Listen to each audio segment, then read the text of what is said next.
এভাবে মুরগির মাংস ঝোল ঝোল করে রান্না করলে কিন্তু খেতে ভীষণ মজা। আমি প্রথমে তেল দিয়ে দিয়েছি কড়াইয়ে, দিয়ে দিয়েছি কয়েকটা এলাচ, লবঙ্গ আর 2 পিস জয়ত্রী দিয়েছি। দিয়ে একটু ভাজা ভাজা করে এই যে পেঁয়াজ পেস্টটা দিয়ে দিয়েছি। পেঁয়াজ পেস্টটাকে খুব ভালোভাবে ভাজতে হবে, একদম যেন পেঁয়াজের কোনো কাঁচা গন্ধ যেন না থাকে, অনেকক্ষণ ভাজতে হবে। তারপর দিয়ে দিলাম রসুন পেস্ট, আদা পেস্ট সব দিয়ে খুব ভালোভাবে এটাকে ভাজতে হবে, অনেকটা টাইম নিয়ে মশলাটাকে ভাজতে হবে। তারপর দিয়ে দিচ্ছি, ভাজা হয়ে গেছে, এখন দিয়ে দিচ্ছি হলুদের গুঁড়া, দিয়ে দিলাম মরিচের গুঁড়া, দিয়ে দিয়েছি মরিচের গুঁড়াটা একটু বেশি দিয়েছি, একটু ঝাল ঝাল ভালো লাগবে। তারপরে জিরার গুঁড়া দিয়েছি, ধনিয়ার গুঁড়া দিয়েছি, দিয়ে মশলাটাকে আরো খুব ভালোভাবে কষাতে হবে।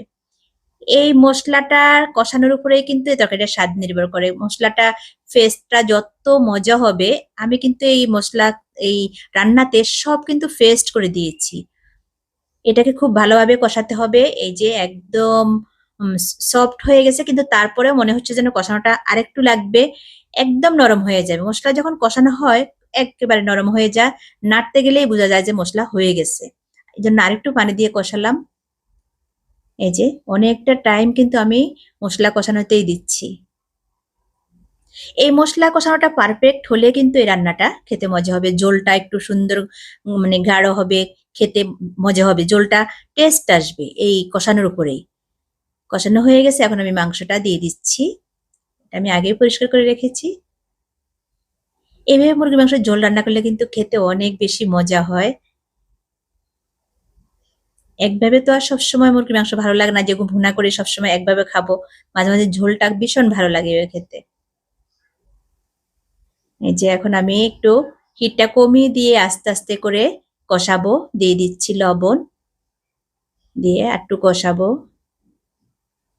মশলাতে যত বেশি কষানো যাবে মুরগিটাকে, তত বেশি কিন্তু এটা স্বাদ হবে, তত বেশি মুরগির মাংসের ভিতরে কিন্তু এটা মানে মশলাটা ডুববে, খেতে অনেক বেশি ভালো লাগবে। এই যে আমি দিয়ে দিচ্ছি এখানে এলাচ গুঁড়ো, এলাচ গুঁড়োটা দিলে খুব সুন্দর একটা ফ্লেভার আসে।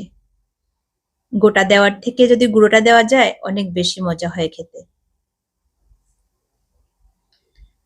এই যে কষানো হয়ে গেছে, কিন্তু এখন আমি ঝোল দিয়ে দিচ্ছি। ঝোলটা একটু পরিমাণে বেশি দিয়েছি, কারণ এখানে কিন্তু ঝোল রাখবো, এই রান্নাটাতে একটু ঝোল ঝোল রাখবো। এই রান্নাটা একটু মানে খুব মন দিয়ে রান্না করতে হবে, মশলাটার পরিমাপটা ঠিক মতো দিতে হবে, এই জিনিসটা খুব গুরুত্ব দিয়ে দেখতে হবে। এই যে রান্নাটা কিন্তু আমার হয়ে গেছে, আর বেশি কিন্তু ঝোল কমাবো না। এই যে আমার রান্নাটা ভালো লাগলে অবশ্যই